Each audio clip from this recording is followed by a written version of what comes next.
I must say it's a lovely theme that you have picked, and it's really interesting how you are taking the flow into the theme. So, coming to Toastmaster Rishi, he has recently given his icebreaker speech, and I feel that I'm really honored to be evaluating a speaker of that worth. Uh, so, talking a little bit about his today's project, Toastmaster Rishi has chosen dynamic leadership as his pathway, and it's his level 1 project 2 speech. And the purpose statement for his speech is to learn, the speaker has to learn or review basic methods for writing a speech with a defined purpose and to present a well organized speech on any topic. The defined purpose by Toastmaster Rishi is that he wants to persuade the audience with his speech today. The title of his speech is Just Be, and I want the timer to note that the time of duration of his speech is 5 to 7 minutes. And I'll be trying to. Yesterday, when I talked to Rishi about what you want me to evaluate about your speech, if there is anything specific.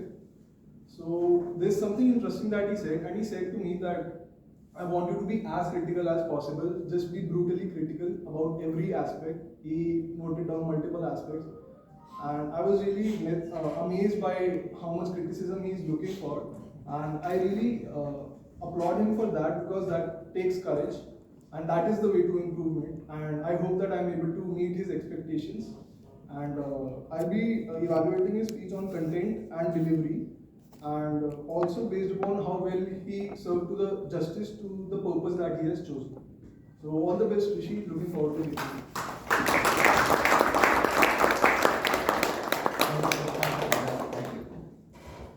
So let's welcome distinguished Toastmaster Rishi. Distinguished Toastmaster Rishi, just be. Distinguished Toastmaster Rishi, just be.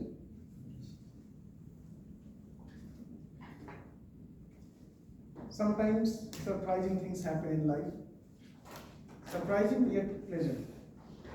And notice that I did not say pleasantly surprising. I said surprising yet pleasant. My best buddy Utkarsh, he got married and moved to the UK. Left his job here in India, went to try and find work. He was very happy, recently married. Could not find a job for 8 months. And his life turned on its head. And this is not the pleasant part. What he did, he started questioning all the decisions that he had taken that led him there. And started wondering, why did he come after an uncertain life, living a stable life? But tide turned, he found a job at the NHS. His wife found a job too. They started making decent money, built a house, started family, and they were blessed with a little girl last year. Now, I was a partner with him in too many things. So naturally, when I started to think about my own startup, he was the first person that I called. And I called him, and I told him about this great idea that I have. And I said, you know what, knowing that the hustler that he is, I thought he would just jump onto it, and we would get started. He heard about it, encouraged me, and then took a pause and said, Rishi, I'm at peace now. I have the money that I need. I have the house, the family, the child. I don't need more. What I need now is the ability to control where I spend my day and how I spend. And if I'm able to do that, then I have a good life. So I would pass on to this great idea. Now this is the surprising part. I was taken aback, mostly wondering, is that even possible to be at peace? That's a concept that is unknown to us. And pleasant because a friend of mine actually attained it. Now we get on with our lives caught up in the vicissitudes and whirlwind of the life, just going through the tasks that we need to complete and the goals that we need to achieve. We forget that we are beyond the rules that we play and the masks that we wear. Let me tell you an exercise that we can do together today. I would ask you to close your eyes and not open it until I ask you. So close your eyes and think back to the time when you were at peace. Was it a lazy Sunday afternoon? You lay on the grass and look at the clouds drift by? Or was it you in the living room with your loved one, with their head in your lap and your fingers running through their hair, and a romantic song playing in the background? Or was it a cold winter evening when you sat next to a fire, trying to embrace it and feel the warmth of the flames wrapping you like a comforting blanket? If you have gone back to the time, now hold on to that moment. Today, I want you to attain that again. And at the end of my speech, I'm going to ask for a few promises from you. I want you to sit back and relax and let the calm wash over you from the top of your head to the tip of your toes. I want you to let the burden go.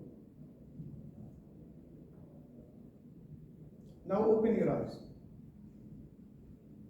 Please raise your hands when I said the head of your loved one. If you thought it was a decapitated head and not with the full body. Nobody has that imagination. Perfect. Great. Now that we have come to this point, we know the moment that we want in our life. I want to tell you another story, just to emphasize this point. There was a young man, and he was relentlessly caught into the grind of life. And he wanted to get out of it. He did not know what to do, and with every passing day he realized that his soul was getting crushed. So he went to his mentor, who lived in a small village near to a river, and there he sat with him and explained what he wanted. His mentor took a jar, a clear glass jar, filled it with water, and filled 2 spoons or some sand in it, and asked him to shake it. And he shook it vigorously. As he shook it, he saw the sand swirl in the glass, and the water became muddled and unclear. They sat together silent, watching the sand settle back down. And at that point, his mentor said, "This is exactly like your mind. Your mind is this jar, your thoughts are this water, and as you feel more and more stress and worry in it, you lose clarity. And if you just wait, let it go, you can attain the calm and the clarity that is required." Now what I want to do is ask for the promise that I earlier mentioned. If I ask you for a promise, will you give me that promise? Yes. Say yes or no. Yes. And when I ask for that promise and you actually promise me that, shout it at the top of your lung, "We promise." Will you promise today to take time for yourself? I promise that Promise. I for myself. Will you promise to let the guard down and let yourself to be imperfect? Do you promise? I Promise. promise. Perfect. Will you let the weight on your shoulders down and just be? We promise. Promise. To be just be.